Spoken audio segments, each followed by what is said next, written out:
Class sizes have been a recurring issue in schools, especially over the last few years as the number of students has increased and the number of teachers has decreased as teachers have left the profession due to stress, hours, lack of money, and lack of respect from the general public. The weird thing about this is that while we pride ourselves on being an innovative country and finding new and creative ways to solve problems, the very way we teach people has suffered from the greatest stagnation and lack of difference than almost any other industry. Because education is seen less as an industry that makes profit and more as a social service, the creativity that is usually reserved for money-making industries is generally lacking. Schools that want to be creative and different often face a range of difficulties from both authorities and from parents who, if they don't recognize a school as being demonstrably like what they grew up with, then they see it as a negative. That's not really a school. That's not how you should do it. It's not that people think that schools changing is not a valuable thing. They do. It's just that the perceived value of schools lies in their traditions, authority, and reliance on the same structures that have served the community well up until this point. As a result, we have the same class structures and the same classroom setup as years ago, but now the student-to-teacher ratio is much higher because we haven't changed that structure to something else that would be more able to cope. There are many innovations that have been put forward over the last few years. One of them has been the idea of flipping the classroom. That is, giving the students access to the content of the class through videos and recorded lectures and letting them watch those outside of the classroom time so that they can at least have some knowledge and familiarity of the class topic outside of class hours. Then, when the students come into the class the next day, the time is not spent going over the same information, but is spent using that information in practical exercises or discussion. This means that the classroom time is spent as more of a tutorial rather than a lecture, with examples and aspects of the video used in practical ways. The biggest issue with this is if students don't watch the prescribed video or lecture outside of the class time, that is, they don't do their homework, it means that the student cannot participate in a class activity and needs to watch the video or lecture from the sidelines.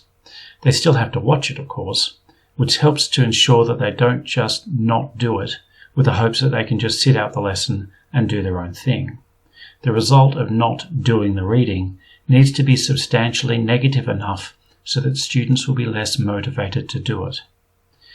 While I'm in favour of this with its emphasis on practical application of knowledge, rather than just the assimilation of knowledge for its own sake, the issue is that it is still a large class with one teacher trying to get through all the application for the class in the allotted time. The basic problem hasn't been solved, merely postponed.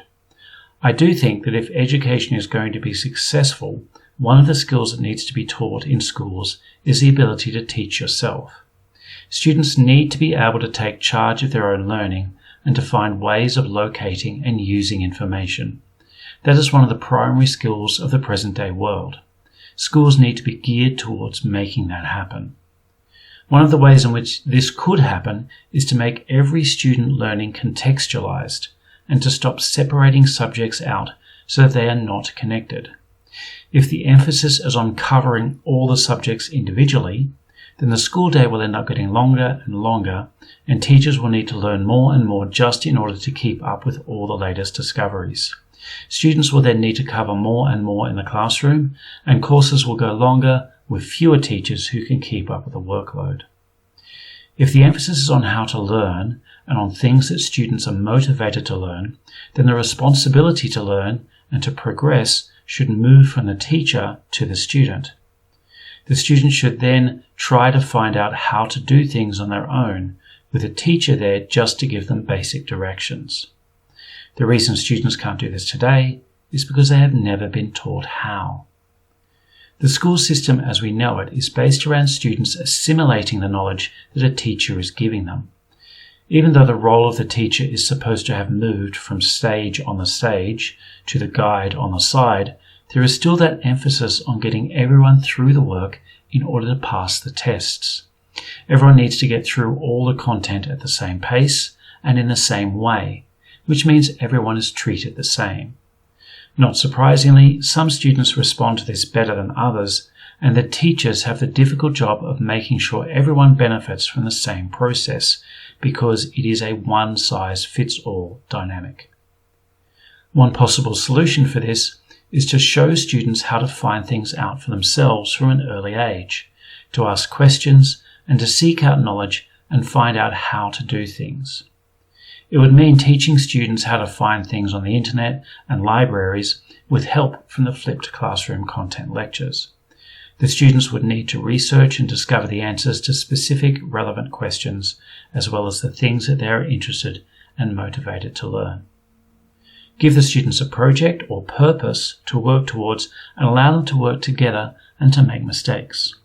Students should have the ability to go to the appropriate teacher for help, not just their teacher, but if they have a maths question, go to the maths teacher. Or if they have a science question, to go to the science teacher. Schools should be project-based with students able to work in groups.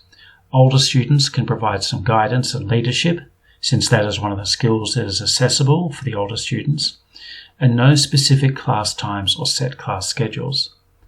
There will still be rules of behaviour and times in which teachers are available, but the students would need to learn and be taught, if necessary, how to book in times to see teachers, how to interact with each other, and how to solve problems that they come up against. The knowledge they learn would then be totally contextualized within their projects and would probably be learned at a much more profound and deeper level, since they are motivated to learn it. The idea that children are too young to learn this is ridiculous. Children will learn to do the most complicated things if they're sufficiently motivated to do it. In this way, students will need to learn to take responsibility for their own learning and to apply it to the problem. The teachers won't be forced to put everyone through the same set of content, and the teachers should be able to determine when they will see students to help them along and give them some assessment or advice. Hopefully, this should allow the teachers to take back some control of their time and be more flexible about what they can and can't do. This will also teach the children that they sometimes need to be patient and wait their turn, and that their problems are no more or less important than others. Also, that they are not victims of a school system, but that they can take responsibility for themselves and for their own growth and development. That's something I wish they'd taught me at school.